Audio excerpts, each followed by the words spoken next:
Fiat lux. Those were the first words God spoke, you heard proclaimed tonight. Fiat lux. Let there be light. And there was light. The Easter feast began tonight with the blessing of fire and a recounting by firelight the story of salvation. It takes us from the story of creation of everything out of nothing into recreation, a new creation out of the nothingness of that tomb. The story of salvation reaches from light to light. Let there be light. This was that singularity of light that exploded into everything, into the entire cosmos, into this chapel tonight, and into each of us. Let there be light. What is this thing called light? Why does it matter so much, not just to our very existence, but to the universal community that seeks to follow Jesus we call church? Why does the word light appear over 250 times in the Bible as the primary metaphor of divinity, for divine love, for the mystery we name God, and for what God is up to in this world? Can we fall through a gift of nature like light into the infinite love that Jesus taught us and showed us is God? I see light.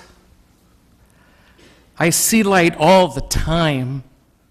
I see it everywhere. And so when I read this poem not too long ago that captured something of the images that fill my mind about light, and perhaps yours as well, I wanted to share it with you. Listen to her images of light. Her poem, Lucy Shaw's poem, is entitled Believing the Light. When I think of those woods, I think a basket filled up with morning as it pours over the lip of the mountains. Also, I remember the way the noon light falls between the saplings' vertical pencil strokes, turning each young leaf in its brash green into a lens to scatter bright lumens like foil over bark and blade. The maple leaves believe in the light with foliate faith. They dream it all night long and angle their faces to meet morning, and on overcast enigmatic days, light's blessing still filters down, even in the beginning of storm or in a sun shower, that gentle golden drizzle, sundrops condensed and falling, wetting the leaves to a shine and dripping from them to the soaked forest floor. Speckled toads camouflage the color of hummus, breathe light in. Birds swim it, fleeter than fish. Buttercups open their mouths to it, believing that when their petals fall, they will become pieces of sky. Light makes even the dirt blossom. I see light all the time. And when I see it, more often than not, it seems, it stops me short. I am not exaggerating to say that sometimes light takes my breath away. Sometimes light manages to pierce through this gray matter, rushing into soul. So often when I hear people say, how could people not believe in God? It seems to me to be because of some event of light. The light carries with it such an order and such a beauty that it's astonishing. I don't know much about physics, really. I wish I knew more. And when I talk in homilies about the physical universe, feedback is that I should never talk about what I know nothing about.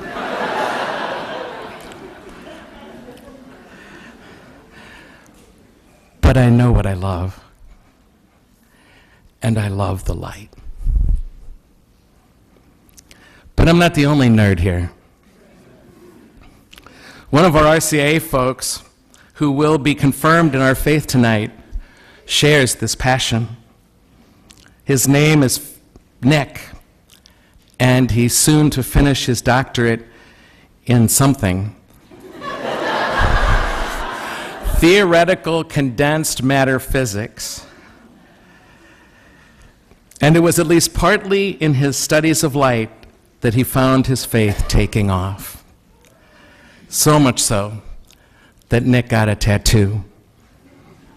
Now, I'm not a fan of tattoos, mind you, but I just might make an exception for this one. Nick, would you come up here for a second?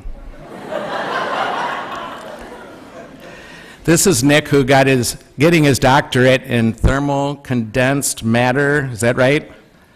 Close enough. Physics. Nick, on this Holy Saturday night, would you show us a little leg? Can you hold it up a little bit? Can you turn around that way so they can? Isn't that beautiful, you guys? Over here. Wait, come up here. Come up here.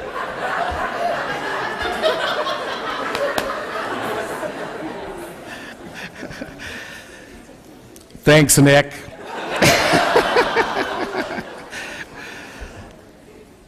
Where was I? What Nick tattooed on his calf is what we're giving you tonight as a gift this Easter night.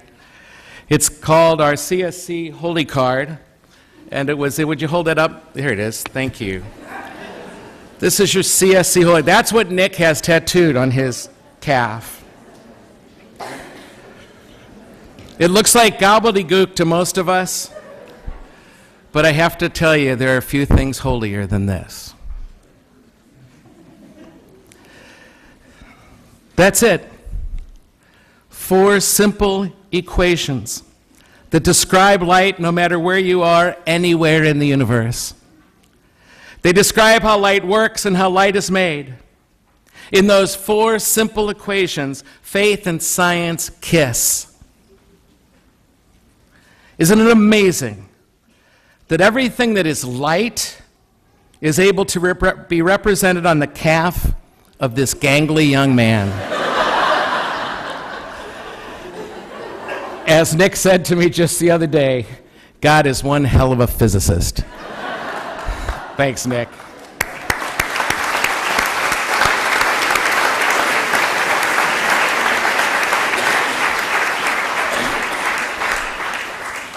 You can have private showings of his calf. You see, my friends, light is God's first sacrament, God's first revelation, the unveiling of divinity. The fire we bless tonight, the light bulbs burning up there in the ceiling. Look at all those light bulbs. The stars, most especially our star. The whole thing is just so magical, so profound, almost miraculous. Light is everywhere, everywhere around us all the time. There's nowhere light is not in all the universe. Light is revelation. By light, the invisible becomes visible. That which is hidden is revealed, and the darkness is cast out. Light is universal. It permeates time and space. It's everlasting. It's being transformed from one form to another all the time, but it always remains. Light can seem to be extinguished by being absorbed, but light which has been consumed always springs forth once more, reborn to illuminate the black once again. Light fuels the world. It sustains our very existence. It is the source of endless cycles of life and nourishes our planet. Nourishes our planet, giving life to that which gives life to us. Light is life. It's God's life, it's our life. Where there is no light, there is no life. Even our souls shrivel without light. Many suffer depression because of the absence of light. We suspect that dinosaurs died from lack of light. So do we. Is it any wonder that we gravitate outside after a few overcast days, almost as if we were chasing the light? Is it any wonder that we create these enormous mirrors of these enormous space telescopes to see the first light of that holy singularity that is everywhere now? To see back to the first dawning of light for all the world? Is it any wonder that in so many ways everybody and everything is chasing the light? Is it any wonder that we gravitate then to this Jesus and this feast of light? Tonight we sang in the dark as the light spread through this chapel, and we could just barely see the face next to us that was there all the time. We sang, Christ our light.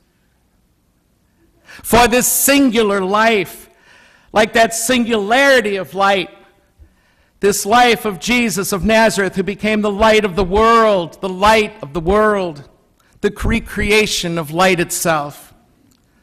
For all that this most primal and fundamental element does for our universe, Jesus does for our souls.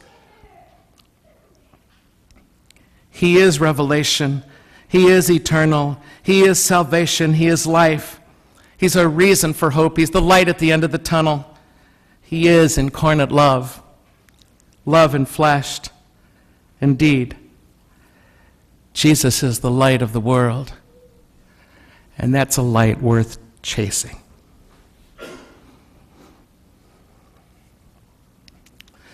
The resurrection is all about light. A radiance that we are told blinded the guards who watched the tomb, blinded even his best friends from seeing who he was, perhaps even radiated into cloth in one searing moment of light. I'm telling you, my friends, that when the elements of this universe give us pause, stop us in our tracks, they will make us want to bow down, genuflect in awe and wonder. This is a whole new notion of reverence. This is true piety that brings together believers and unbelievers. If you want to understand Easter, turn to the light. No metaphor can carry the feast like light. Perhaps because it is with us always and everywhere, we become oblivious. So do we with God.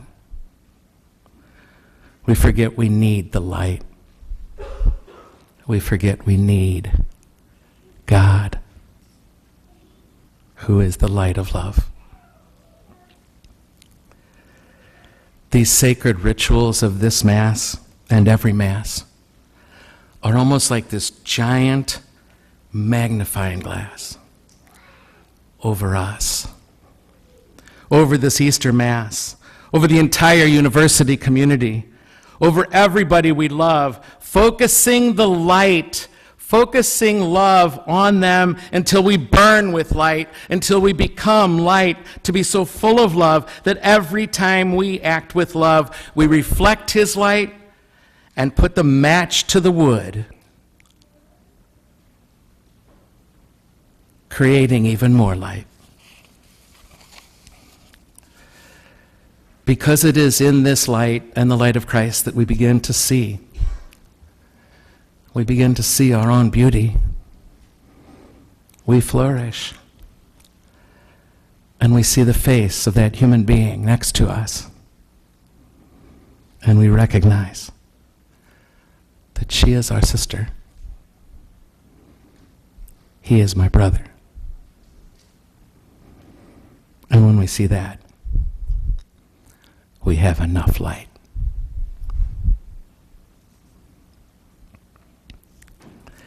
Nick once said, light is the most beautiful physical phenomenon. Most scientists would agree. So would artists. So would the church.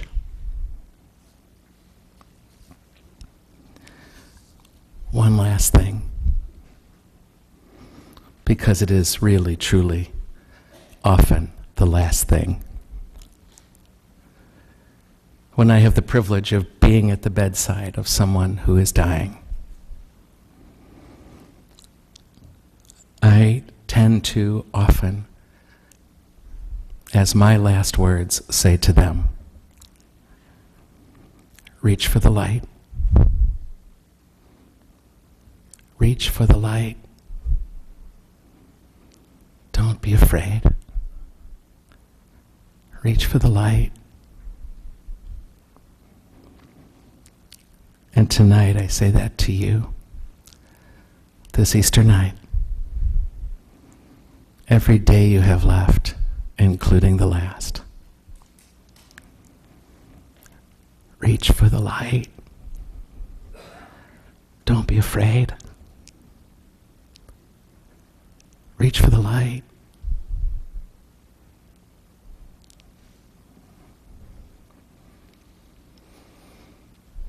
Fiat lux. And there was light.